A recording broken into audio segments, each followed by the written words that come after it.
তো এখন আমি একটি ছেলের সাথে ঘুরি, কথা বলি, যাই করি না কেন, এটা সম্মানের জায়গাটা থাকা উচিত। প্রায় ৭-৮ মাস হয়ে গেছে তার সাথে আমি ফোনে কথা বলছি বা দেখা করছি।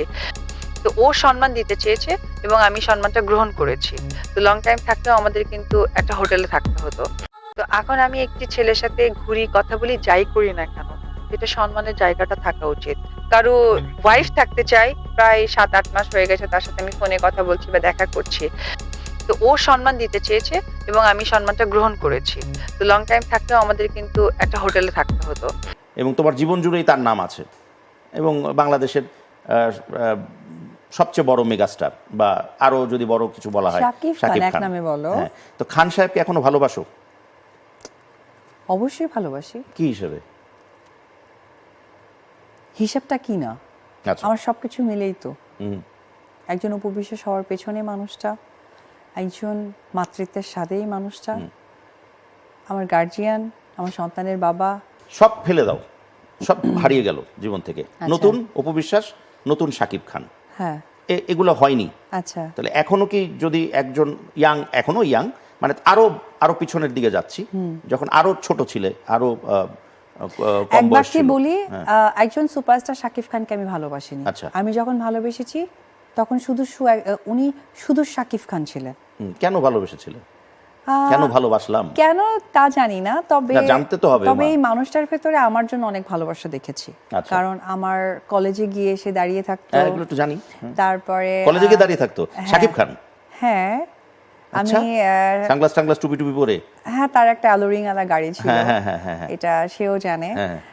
তারপর আমাদের বগুড়া পর্যটনে একটা হোটেল আছে, আগে সেখানে বলো, উঠতেন। যখন তোমার জন্য দাঁড়িয়ে থাকতো, ওটা হ্যাঁ। যখন প্রথম দেখলে, মানে আগে থেকেই তুমি জানতে যে তোমার জন্য দাঁড়িয়ে থাকে বা খবর পেয়েছো এরকম? হ্যাঁ, আমাকে ফোন করতো যে আমি চলে আসবো। আমি হোয়াট, কি বলে হ্যাঁ। তখন তোমাদের কি ছবি কয়টা হয়েছে? তখন মাত্র কোটি টাকার কাবিন হয়েছে। কোটি টাকার কাবিনের কাছাকাছি গেছো গিয়ে? আচ্ছা, ওকে, হ্যাঁ, যাও, তো বলো। ওই জায়গা থেকে এটা আমাকে অনেক বেশি মানে খুব স্বাভাবিক না, আমি মাত্র কলেজে উঠেছি, এটা আমার কাছে তো অন্যরকম একটা ড্রিম, তখন ওটা একটা ব্যাপার। উনি তখনও তো শাকিব খানই। উনি তখন শুধু শাকিব হ্যাঁ, খান। হ্যাঁ। তো সেটা আমার কাছে অনেক ভালো লেগেছে। তারপর এত সুন্দর একটা ছেলে, এত বড় নায়ক, আমার জন্য এক্স্যাক্টলি কলেজ পড়ুয়া একটা মেয়ে আমি, কোমল মন।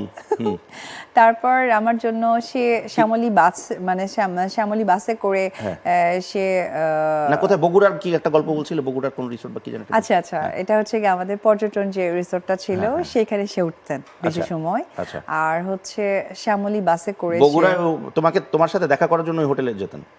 আচ্ছা। ওখানে স্টে করতেন। আচ্ছা। আর আমাকে বলতো যে তুমি জাস্ট 1 ঘন্টা পর বাইরে আসবা, আমার গাড়িটা দেখতে পারবা।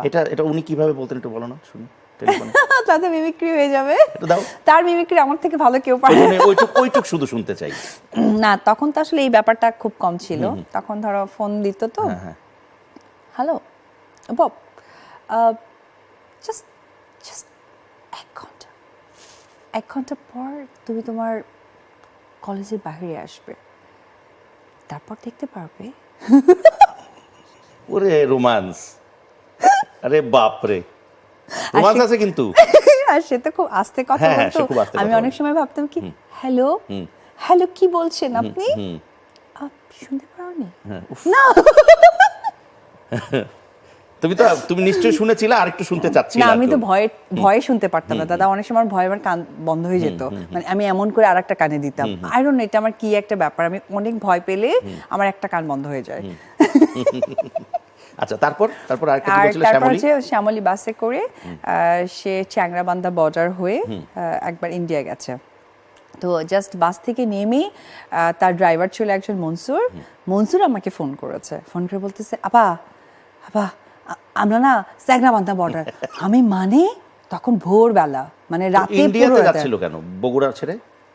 ইন্ডিয়াতে তখন আমি তুমি ছিলাম। ছিলে। আচ্ছা, মানে বগুড়াও না, মানে যেটাকে বলে বর্ডার ক্রস করে ওই পারে চলে যাওয়া। আরে বাপরে, বর্ডার ক্রস ভালোবাসা। হ্যাঁ, বর্ডার ক্রস ভালোবাসা। তো তারপরে ধরো বলেছে, পরে আমি তো মানে 4 হাত পে লাফায়ে উঠেছি। আর আমার মেজো বোন অলওয়েজ আমাকে সাপোর্ট দিত এই বিষয়টা, কারণ আমার মেজো বোনই সবকিছু জানতেন। যখন বললাম দিদি এই অবস্থা, তখন দিদি আবার দাদাকে বললো যে সাকিব থেকে, দাদাও তো 3 হাত পে লাফায় উঠছে। তখন ভোরবেলা আর কি, মানে সারা রাতের বাসে সে এসেছে এবং শুটিং এ ফাঁকি দিয়ে, পরে কিন্তু সকালে শুটিং, সমস্ত আর্টিস্ট কিন্তু ওখানে রেডি। আচ্ছা। সেই ফাঁকি দিয়ে সে এসেছে। হিরোইন তো এইদিকে, তার ওই ছবির না হোক, তার লাইফের তার হিরোইন লাইফের এখানে। হিরোইন তো এইদিকে, হ্যাঁ। তো ওই জায়গা থেকে পরে দাদাকে বললাম, দাদা যেহেতু দিদিদের গাড়ির বিজনেস, তো দাদা সঙ্গে সঙ্গে বললো যে ঠিক আছে একটা গাড়ি নিয়ে ড্রাইভারও রেডি পর্যন্ত থাকতো, যাও, আচ্ছা। বর্ডার অব্দি চলে গেল। আর তাদের বাসা থেকে ওই বর্ডারের ডিস্টেন্স হচ্ছে 1.5 ঘন্টার মতো, আচ্ছা। জাস্ট 1.5 ঘন্টা। মানে আমার দাদা নিজেই চালাইলো, আচ্ছা। আমিও ছিলাম দাদার সাথে, মানে উড়ে উড়ে গেল, উড়ে উড়ে গিয়ে তাকে নিয়ে তারপরে শিলিগুড়িতে একটা হোটেল ছিল, অ্যাপেলো হোটেল, আচ্ছা। সেই হোটেলে দাদা আবার ফোনে বুক টুক দিয়ে ওরে রেখেছে প্রেম। যাতে না আসে। তো বাহ। এই তো তো এই জন্য এটা ভালো লাগলো কেন, মানে একজন শাকিব খানও যে একজন হিউম্যান, একজন মানুষ যিনি প্রেমে পড়তে পারেন, যিনি ভালোবাসতে শুধু পারেন। তাই না, আমাদের যেদিন বিয়ে হয়েছে তার আগের ওর একটা কথা আমার এখনো কানে বাঁধে, মানে ও না অনেক সরল সোজা টাইপের মানুষ, যেটা আমার খুব ভালো লাগে। লাইক বলেছিল যে আমরা বিয়ে করে ফেলি। আমি বললাম বিয়ে করে ফেলবো, কিন্তু মানে কিভাবে, কি সম্ভব? বলে একজন হাজবেন্ড যেভাবে একটা ওয়াইফকে ভালোবাসে, আমি ঠিক একজন এই হাজবেন্ডের জায়গা থেকেই তোমাকে ভালোবেসে বিয়ে প্রেম করতে চাই। কতদিন ছিল এবং তার মানে ছিল বলতে কতদিন কন্টিনিউ করার পর বিয়েটা হয়েছিল? আসলে আমাদের প্রেমটা খুব একটা করতেই পারিনি, কারণ আমার মায়ের এত কমিটমেন্ট, এত কিছু প্রেশার ছিল, সেই জায়গা থেকে আমাদের বিয়েটাই খুব দ্রুত আচ্ছা, হয়ে আমাদের গেছে। দেশের কনটেক্সটে তোমাদের দুইজনের বিয়ের যে অ্যাঙ্গেলটা, সেটা কিন্তু অনেকটা জটিল ছিল। 100%। হ্যাঁ, সেখানে তোমার কোনো প্রতিবন্ধকতা তোমার ফ্যামিলির থেকে হয়নি? 100% আমার মা ফার্স্টে মানেননি, পরে মানতে হয়েছে, যেহেতু ওর ফ্যামিলির লোকরা অনেক ভালো। আমার শ্বশুর শাশুড়ি যারা সাকিব আছেন, ভাই মানিয়েছেন তোমার মা, মানে মাসিমাকে কিছু বলেছিলেন এরকম আসলে যে- ও এত সফট একটা মানুষ না, আমার মনে হয় যে তুমিও এটা স্কিপ করতে পারবা না। অনেকে অনেক রাগ দেখায় না, আজকে শাকিব খান, আজকে শাকিব খান এটা করছে, এই ভুলটা দেখে যে গিয়ে সে বলে না ভাইয়া এই কাজটা করেন, ওই লোককেও আমি দেখছি জি হিরো করবেন। তো আমার মাও সেম ব্যাপারটা ছিল যে অনেক কিছু করবে, বাট যখন মানে সাকিবকে দেখতেন বা কিছু করতেন, মা পাগল হয়ে যেত, ওকে কি খাওয়ানো যায়, কি করতে পারে কি। আর সে আমার আমি শুনেছিলাম যে বগুড়ার ইতিহাসে হ্যাঁ। সবচেয়ে বড় জামাই আদরটা সাকিব খানই পেয়েছেন এখন পর্যন্ত। হ্যাঁ, এবং এটা সবচেয়ে বড় সাক্ষী ছিল চাষি আঙ্কেল, কারণ মানে ওর জন্য যে রান্না হয়েছিল, মানে আরেকটা চ্যানেলের লোকেরা অনেকে গিয়েছিলেন, তারা জাস্ট পাগল হয়ে গেছে। তো আমার মা চেয়েছে তাকে একদম সেই জামাই টানা, সেই সন্তানটার রূপে দেখতে, এবং সেও আমার মাকে, আমার দাদুকে, আমার দিদাকে অনেক ভালোবাসতেন, আমাদের পরিবারের সবাইকে। এবং আমার বোন, আমাদের এমনও হয়েছে যে রেডিসন হোটেল যে আছে, আমার যে বোনের হাজবেন্ড, তার সাথে তার খুব ভালো একটা খুনসুটি ছিল। কোথাও আমরা ঘুরতে গেলে ও আগেই রুম বুকিং করতো 2টো। তারপরে আমার মনে আছে আমরা যমুনা হচ্ছে গিয়ে আমাদের যে যমুনা ব্রিজটা আছে, ওর পাশে যে যমুনা এলেঙ্গা একটা রিসর্ট আছে, সেই রিসর্টেও আমরা বেশ ঘুরতে গিয়েছি আচ্ছা। শুটিং এর ফাঁকে ফাঁকে। এই যে এই এত সুন্দর সম্পর্ক, এত এত বিউটিফুল মোমেন্টস, সেগুলো যখন হঠাৎ করে একটু হলো ব্ল্যাঙ্ক লাগে, যখন ব্ল্যাঙ্ক চোখের সামনে যখন একটু খালি পাই আমরা, তো ওই অনুভূতিটা আসলে কিরকম লাগে? এই অনুভূতিটা আসলে আমি ফিল করতে পারি। এই ওটাই যে জানতে মানুষ চাচ্ছি। যে রিউমার গুলো লেখে বা যা কিছু